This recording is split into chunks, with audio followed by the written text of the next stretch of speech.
मैं डॉक्टर ललिता शर्मा आप लोगों को BCom part first business administration का पेपर फर्स्ट पढ़ाऊंगी।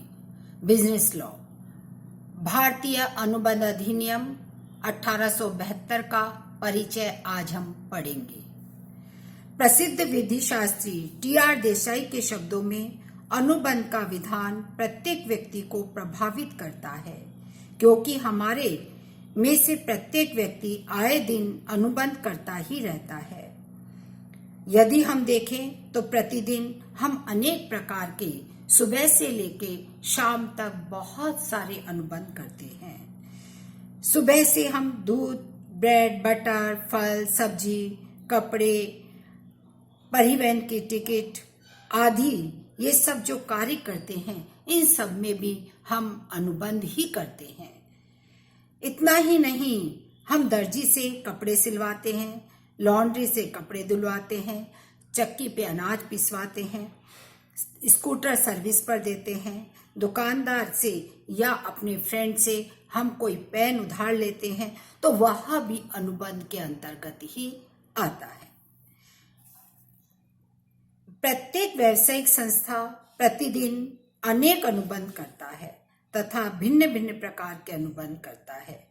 यही कारण है कि व्यावसायिक जगत में अनुबंध अधिनियम अति महत्वपूर्ण है।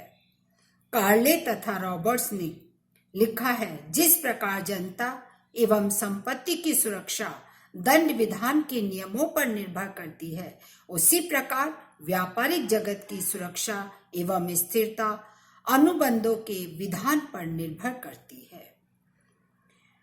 बिना अनुबंध के समस्त व्यावसायिक जगत का भवन ही ढह जाएगा, अनिश्चितता एवं भय का वातावरण उत्पन्न हो जाएगा।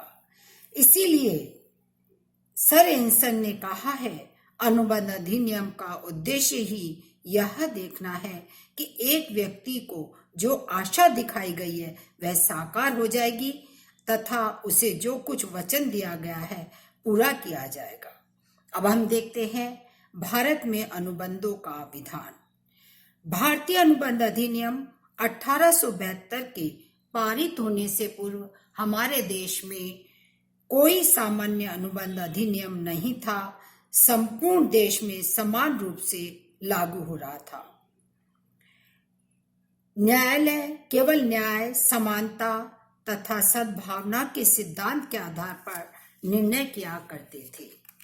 बहुत लंबे समय से अनुबंध अधिनियम की आवश्यकता महसूस की जा रही थी और इसके बाद 1872 में भारतीय अनुबंध अधिनियम लागू किया गया। भारतीय अनुबंध अधिनियम 1872 हमारे देश में 1 सितंबर 1872 से लागू किया गया। इस अधिनियम में प्रारंभिक अवस्था में 266 धाराएं सम्मिलित थीं। जब व्यावसायिक क्रियाओं का विस्तार हुआ तो अलग से अधिनियम बना दिए गए। वस्तु विक्रय अधिनियम 1930 बनाया गया। 1932 में साझेदारी अधिनियम का निर्माण किया गया। अर्थात वर्तमान में अनुबंध अधिनियम के सामान्य सिद्धांत तथा अर्ध अनुबंध 1 से 75 तक की धाराओं में आते हैं। हानि रक्षा तथा गारंटी अनुबंध 124 से 147 तक की धाराओं में आते हैं। निक्षेप तथा गिरवी के अनुबंध संबंधी प्रावधान 148 से 181 तक की धाराओं में आते हैं तथा एजेंसी अनुबंध संबंधी प्रावधान 182 से 238 तक की धाराओं में आते हैं। इसके बाद अब हम देखते हैं भारतीय अनुबंध अधिनियम 1872 की प्रकृति तथा विशेषताएं। पहली प्रकृति आती है अधिनियम का प्रवर्तन। भारतीय अनुबंध अधिनियम 1872 1 सितंबर 1872 से परिवर्तनीय हुआ। यह 1 सितंबर 1872 से पूर्व किए गए, किंतु इस अधिनियम की तिथि के बाद प्रवर्तनीय अनुबंधों पर यह अनुबंध अधिनियम लागू नहीं होता है। नेक्स्ट आता है अधिनियम का विस्तार। यह अधिनियम जम्मू कश्मीर राज्य को छोड़कर संपूर्ण भारत में लागू हुआ, किंतु वर्तमान में धारा 370 एवं 35 से हटने के पश्चात यह संपूर्ण भारत में लागू हो गया है। नेक्स्ट आती है विशेषता अधिनियम की उपयुक्तता या प्रयोगिता। यह अधिनियम भारत में किए गए सभी अनुबंधों पर लागू होता है।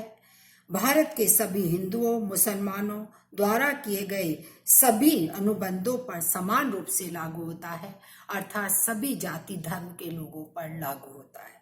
नेक्स्ट, पूर्ण एवं सर्वांगीण नहीं। इस अधिनियम की एक विशेषता यह है कि यह अधिनियम पूर्ण एवं सर्वांगीण नहीं है। इसके अंतर्गत विनिमय साध्य विलेखों, बीमा, साझेदारी, माल विक्रय, संपत्ति हस्तांतरण आदि के अनुबंधों की कोई व्यवस्था नहीं की गई है। पांचवा आता है पॉइंट, अनुबंध से उत्पन्न दायित्वों की व्याख्या। यह अधिनियम अनुबंधात्मक संबंधों के कारण उत्पन्न होने वाले दायित्वों का संनियम है। जो दायित्व अनुबंध के कारण उत्पन्न नहीं होते, उनके संबंध में यह अधिनियम लागू नहीं होता है। जैसे न्यायालय के आदेशों से, अपराधपूर्ण कार्यों से, प्रन्यासों से आदि पर यह अधिनियम लागू नहीं होता है। अगली विशेषता आती है अनुबंध के सिद्धांत एवं सीमाओं का उल्लेख। यह अधिनियम अन्य अधिनियमों एवं संनियमों की भांति पक्षकारों के अधिकारों एवं दायित्वों का उल्लेख नहीं करता, अपितु यह उनके ध्यान में रखकर पक्षकार अपना अनुबंध कर सकते हैं। यह केवल उनकी सीमाओं एवं सिद्धांतों का ही उल्लेख करता है। अगली विशेषता आती है व्यक्तिलक्षी अधिकार की व्याख्या। प्रथम आती है लोकलक्षी और दूसरी व्यक्तिलक्षी। किसी व्यक्ति के वे अधिकार जो अनुबंध के निष्पादन से प्राप्त किसी वस्तु के संबंध में संपूर्ण विश्व के विरुद्ध से प्राप्त होते हैं, वह लोकलक्षी अधिकार कहलाते हैं। व्यक्तिलक्षी वे अधिकार होते हैं जो एक व्यक्ति को किसी दूसरे व्यक्ति विशेष के विरुद्ध प्राप्त होते हैं। फॉर एग्जाम्पल, यदि मान लीजिए अंता बंता से एक कार 1 लाख रुपए में खरीदने का अनुबंध करता है, तो अंता को बंता से कार प्राप्त करने का अधिकार होगा, तो बंता को भी कार देकर अंता से 1 लाख रुपए प्राप्त करने का अधिकार होगा। ये एक दूसरे के व्यक्तिलक्षी अधिकार माने जाते हैं। इसके बाद में आता है